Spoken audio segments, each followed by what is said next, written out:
Greetings to everyone out there in the NoDQ galaxy. Welcome to NoDQ video here on NoDQ.com and the YouTube channel, youtube.com/AaronRift NoDQ. I have your questions today, so let's get started with the first one, which comes from Offman Rules. From Ronda Rousey's blog to Triple H's "This Isn't My Character" talking to Dana Brooks' use of her real name on her recent post, when did WWE become WCW 2000? Is Russo writing this stuff? Are they trying too hard to sell us Mania and be very invested? No, Vince Russo is not working for WWE, although it sure does feel like that lately. Now, I feel like WWE's really trying to make an effort to sell the Wrestlemania storyline, but what's different from previous years is that WWE would try to sell WrestleMania to a very casual audience. Now it seems like WWE's trying to focus on selling it to the diehards, because that's what you're doing when you make the insider references, when you break the fourth wall. That is stuff that appeals to your most hardcore of hardcore fans that understand what's going on.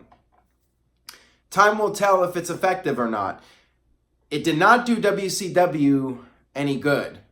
When they did that New Blood Rising storyline where Goldberg refused to follow the script, WCW business was tanking. Now, clearly that's not happening with WWE. WrestleMania is going to be jam-packed. The stadium's going to be full. WWE's going to make a ton of money from the show. We're in a different era now, and WWE can get away with things that WCW was not able to get away with. This one comes from Cody. Okay, did Bruce Pritchard press the reset button like WCW 2000 style? Try not to rant, Aaron. Well, too late on that.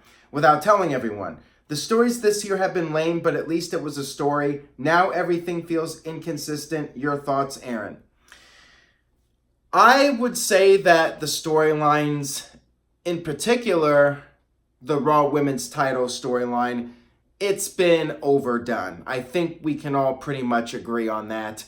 Granted, you had something like 8 weeks where you had to keep people invested. I understand twists and turns, but I feel like this wasn't thought out very well.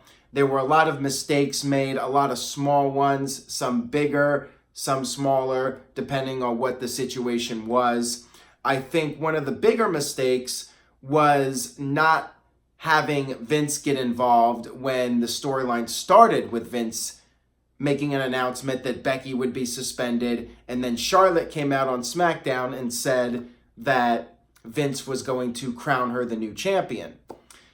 That did not happen. And then the other big mistake, I feel, was Ronda laying down the title and then coming back the next week and saying, "Give me my title." And Stephanie's like, okay, sure. Even though Stephanie made the decision to announce Becky versus Charlotte for the vacant championship. So logic-wise, there were a lot of mistakes made. I feel the storyline definitely could have been done better than it was. The execution could have been better. I still think in the end, though, if Becky pulls off the victory, wins the title, I think fans will be satisfied. The conclusion is key. If the fans get the ending they want, then I feel like a lot of these booking decisions over the past couple months will be forgiven. Just like in WCW, Ric Flair had all these storylines where he was embarrassed and made to look bad, but when Ric Flair got the upper hand, the fans were satisfied. It was when WCW started doing really strange things like a double turn where Ric Flair went heel and Hulk Hogan went babyface, that business really started to collapse. And again, it's a different era now, and WWE could make really bad decisions and get away with it. And I'm sure they will continue to make some questionable booking decisions and get away with it, because they're just making so much money. The brand overall is really strong, and there's no real number two out there. So WWE pretty much controls the marketplace. Got this one here from Resident Sleeper 22. So Ronda Rousey cost Charlotte her match at Fastlane. Why didn't Charlotte get angry? Why not attack Ronda when Ronda left the ring or try and further injure Becky? Charlotte just stood there and did nothing. She feels like even more of a third wheel in this now. Bingo. Great point there. I don't have a good answer for you. Again, one of the mistakes made with this storyline. I'm watching Fastlane and I'm like, Becky just got the title match because of Ronda, and then Becky's there celebrating, pointing at the sign, and Charlotte's just standing there. Why? Doesn't really make any sense to me whatsoever why Charlotte would just stand there and not do anything about it.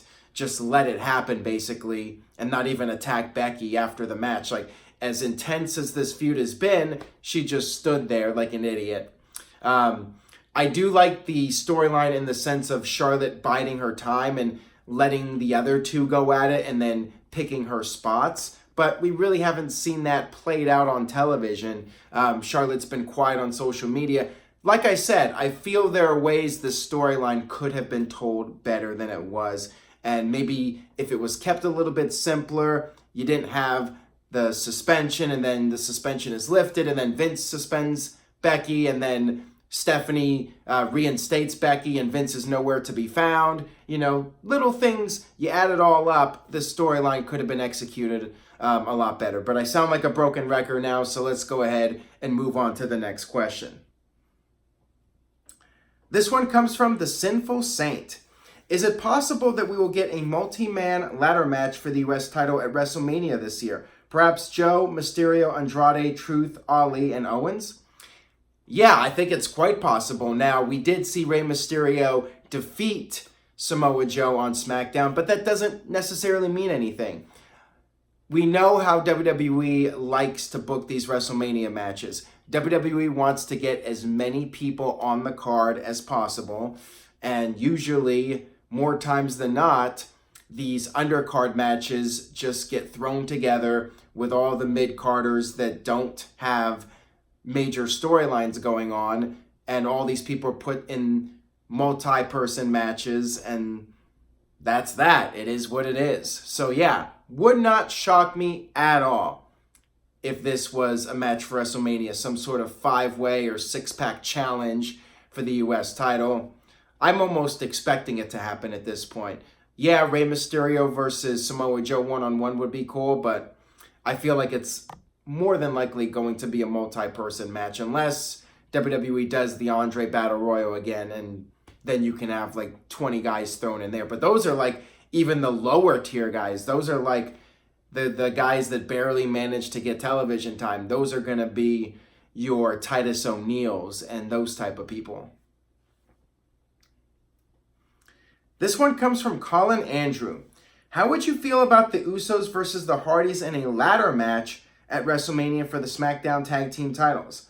I love it. I think it would be great. I'm all for it. But again, I'm not going to get my hopes up that it's going to be one team versus another team. Again, this could end up being one of those matches where it's 3 teams or even 4 teams. They may still do a ladder match, you know. The problem is that we just saw a multi-team ladder match at WrestleMania 2 years ago when the Hardys made their big comeback. So I'd rather see the Hardys versus one team. If it's 3 teams, then it's going to feel too much like the match from 2 years ago. Although WWE may not even do a ladder match, it would be really cool though. Usos, Hardys, ladder match. Sounds like a WrestleMania match to me, but I don't know what's going to happen with that. This one comes from Chris. What would be your ideal pay-per-view schedule? What would it look like? Would have the big 4 in the same spot, have Fastlane around, I think these are his ideas, yeah. His ideas would be the big 4 in the same spot, Fastlane around the 1st of March, Money in the Bank mid-May, early June, Extreme Rules late September, have Elimination Chamber be part of Survivor Series, and have brand versus brand pay-per-views in December. I am fine with Elimination Chamber being a pay-per-view between Royal Rumble and WrestleMania. I like the idea where the Royal Rumble winner gets to pick the champion of his or her choosing.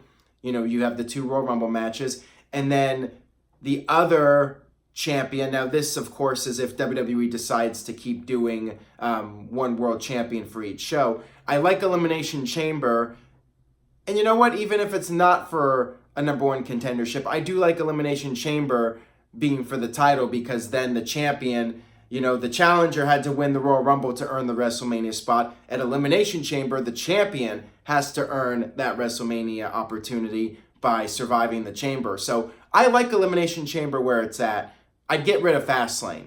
Just one pay-per-view between the Rumble and WrestleMania. Give us some breathing room. Do Elimination Chamber last week of February, and then you get like a solid 5 weeks to build up WrestleMania.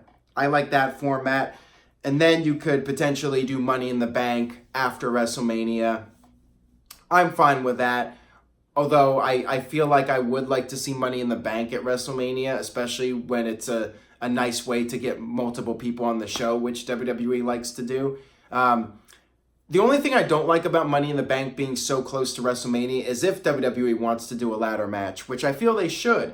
WrestleMania should be the biggest matches of the year. So I have mixed feelings about when Money in the Bank should happen. If it was me, actually, now that I think about it, WrestleMania, Money in the Bank, and then have a Money in the Bank pay-per-view 6 months later. Make it like September or even October, somewhere around there.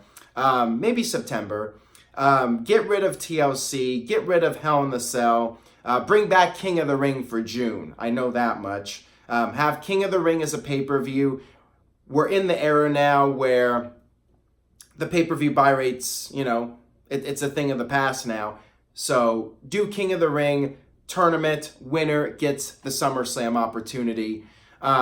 You could throw something in July. I'd love to see somewhere in the schedule, I'd like to see Cyber Sunday brought back. I feel it's a great opportunity, as I've said before, to bring it back since we're in the social media era now. And again, pay-per-view buy rates are a thing of the past. So do Cyber Sunday just to change things up. So I don't really care the order of those. Just throw them in there. Get rid of the pay-per-views like TLC and Hell in the Cell. And then maybe throw in a couple other pay-per-views. I would definitely have one pay-per-view each month. I would not cut pay-per-views. At the same time, I would not add any more. Just one main roster pay-per-view a month. And of course, Evolution. Find a spot for Evolution in there. Not necessarily October. For October, I'd like to actually see Halloween Havoc brought back as a yearly pay-per-view and make it a Halloween-themed show. I'd like to see that. More themed pay-per-view shows. Maybe bring back... one I'd like to see brought back for July, now that we're talking about this? Bash at the Beach. If you're going to bring back a WCW concept, how about Bash at the Beach for July? I know it's similar to SummerSlam, but maybe actually change things up a little bit, do what WCW did, and have Bash at the Beach take place in the summertime at an actual beach. You could even charge admission for it if you want. I know it would be a big deal to set up, but WCW did it. WWE could do it. They could charge for people to come in general admission or whatever and still make money. And it doesn't even matter at this point. Again, WWE has so much Saudi Arabia money anyways, so why not do it just to change things up? Got this one here from Smirtaza. Hey Aaron, could you see Roman Reigns facing Drew McIntyre at WrestleMania? This match has never happened before. Yes, based off of Raw this week, I definitely see that as the direction for WrestleMania. It's a good first singles match back for Roman Reigns. Drew is on the rise, but the question is, will Drew keep the momentum going or will the big dog prevail at WrestleMania?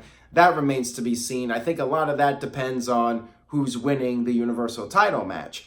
If Seth is winning, I think it makes more sense for Drew McIntyre to beat Roman Reigns in a big shocker. However, if Brock Lesnar's retaining, would not shock me to see Roman Reigns go over Drew. I mean, I would probably go with Roman Reigns regardless, but I'll talk about that when we get to the WrestleMania predictions video. This one comes from Cindy. Hey Aaron, is the whole retirement match or angle starting to become meaningless now that Trish, Lita, Shawn Michaels, and so on are back in the ring for limited appearances and storylines? Your thoughts? The retirement angle has been dead for a very long time. I mean, way back. Terry Funk retired how many times? And he kept coming back. And then you had Randy Savage lose the retirement match at WrestleMania 7, only to come back less than a year later. By the end of 91, he was back in the ring. And then Ric Flair in 94 with Hulk Hogan, where Flair lost the retirement match. He was back in 6 months. So it's been watered down since the late 80s, early 90s. Retirement stipulations just rarely stick. At the very least, somebody like Shawn Michaels stayed retired, a legitimate retirement for, 8 years? So, I wasn't a big fan of him coming back, but at least he was gone for that period of time. And, Beth Phoenix coming back as a one-off, or Trish and Lita coming back every now and then, that's fine. I mean, it basically, when it pretty much is a retirement, they can come back for like one match every now and then, that's fine. But when guys would come back and have full-time runs, that was when it was really getting ridiculous. This one comes from They See Me Rollins. Isn't it ironic that WWE makes fun of bingo halls when they struggle to sell out their events? No, not really, because a bingo hall is like 500 people, maybe 1,000 tops, and WWE is running major arenas, major basketball/hockey arenas every single week, 52 weeks a year. Even at their lowest attendance, WWE still draws 4,000 to 5,000 people in these arenas for their TV tapings. So to me, it's not really the same thing, A bingo hall, these shows run, once a month in these smaller venues, and they draw 500 to 1,000 people. That's different than running a major arena, drawing at least 4,000 to 5,000 people. Sometimes they get closer to 10,000 every single week. This one comes from NWO for Life. What do you think will be the names for the WWE Saudi Arabia shows this year? You got me, don't know, don't care. Maybe it'll be called Double Trouble Crap on a Stick or something like that. Maybe it'll just be called Crown Jewel 2 or Greatest Royal Rumble 2, or maybe they'll do Greatest King of the Ring. I hope they change it up and do something different at least. But yeah, would not shock me if there's like a greatest something or other for the next one. Crown Jewel 2 sounds terrible. I don't know if I would do a sequel to that, but would not shock me if it's greatest something for the next one. That'll wrap it up for this edition of NoDQ video. Thank you all so much for watching. Subscribe, tell a friend, and I will see you guys next time.